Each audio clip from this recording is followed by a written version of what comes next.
ಒಂದಷ್ಟು ಮರೆಯಾದ ಜಾಗಗಳಿಗೆ ಕರೆದೊಯ್ಯಬಲ್ಲೆ, ಮತ್ತಷ್ಟು ಕೌತುಕ ಕಥೆಗಳನ್ನ ಹೇಳಬಲ್ಲೆ ಅನ್ನೋ ಅಗಾಧವಾದ ನಂಬಿಕೆಯಿಂದ ಬೆಂಬಲಿಸುತ್ತಿರೋ ನಿಮ್ಮನ್ನ ಸದಾ ಕಥೆಗಳ ಮೂಲಕ ವಿಭಿನ್ನ ಲೋಕಕ್ಕೆ ಕರೆದೊಯ್ಯೋದು ನನ್ನ ಕಾಯಕ. ಅದರ ಸಲುವಾಗಿ ಒಂದು ರೋಚಕ ನೈಜ ಕಥೆಯನ್ನ ನಿಮ್ಮ ಮುಂದೆ ತಂದಿದ್ದೀನಿ. ಅದುವೇ 160 ನರಹತ್ಯೆ ಮಾಡಿದ ಚಿರತೆಯ ಚರಿತ್ರೆ, ರುದ್ರಪ್ರಯಾಗದ ಭಯಾನಕ ನರಭಕ್ಷಕ.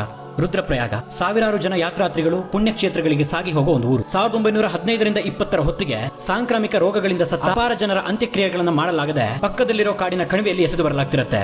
ಆ ಹೆಣಗಳನ್ನ ತಿಂದು ನರಮಾಂಸದ ರುಚಿ ಹಿಡಿಯತ್ತೆ ಅಲ್ಲೇ ಇದ್ದ ಒಂದು ಚಿರತೆ. ಕ್ರಮೇಣ ಕಾಯಿಲೆ ಕಡಿಮೆಯಾಗಿ ಹೆಣಗಳ ಸಂಖ್ಯೆ ಕಡಿಮೆಯಾದ ನಂತರ ಆ ಚಿರತೆ ಊರೊಳಗೆ ನುಗ್ಗಿ 1918ರ ಹೊತ್ತಿಗೆ ಮೊದಲ ನರಹತ್ಯೆಯ ಉದ್ಘಾಟನೆ ಮಾಡಿ ನಂತರ 8 ವರ್ಷದ ಅವಧಿಯಲ್ಲಿ 160ಕ್ಕೂ ಹೆಚ್ಚು ಜನರನ್ನ ಕೊಂದು ತಿನ್ನತ್ತೆ. ಸರ್ಕಾರಕ್ಕೆ ತಲೆನೋವಾಗಿ ಪ್ರಪಂಚದಾದ್ಯಂತ ಪತ್ರಿಕೆಗಳಲ್ಲಿ ಪ್ರಸಾರವಾದ ಈ ಚಿರತೆಯ ಸುದ್ದಿ ಚಾಣಾಕ್ಷ ಬೇಟೆಗಾರ ಜಿಮ್ ಕಾರ್ಬೆಟ್ರ ಕಿವಿಗೆ ಬಿದ್ದ ನಂತರ ಅವರು ಈ ರುದ್ರಪ್ರಯಾಗಕ್ಕೆ ಹೆಜ್ಜೆ ಇಡ್ತಾರೆ.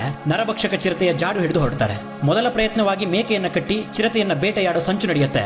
ಆದರೆ ಅದು ವಿಫಲವಾಗಿ ಸಮೀಪದಲ್ಲಿದ್ದ ಮನೆಯೊಂದರಿಂದ ಮಹಿಳೆಯನ್ನ ಕೊಂದು ಹೊತ್ತೊಯ್ಯುತ್ತೆ ಚಿರತೆ. ನಂತರ 40 ಕುರಿಗಳಿದ್ದ ಕೊಟ್ಟಿಗೆಗೆ ನುಗ್ಗಿ ಕುರಿಗಳನ್ನ ಬಿಟ್ಟು ಅವುಗಳನ್ನ ಕಾಯ್ತಿದ್ದ ಅನಾಥ ಹುಡುಗನನ್ನ ಬಲಿ ತೆಗೆದುಕೊಳ್ಳುತ್ತೆ.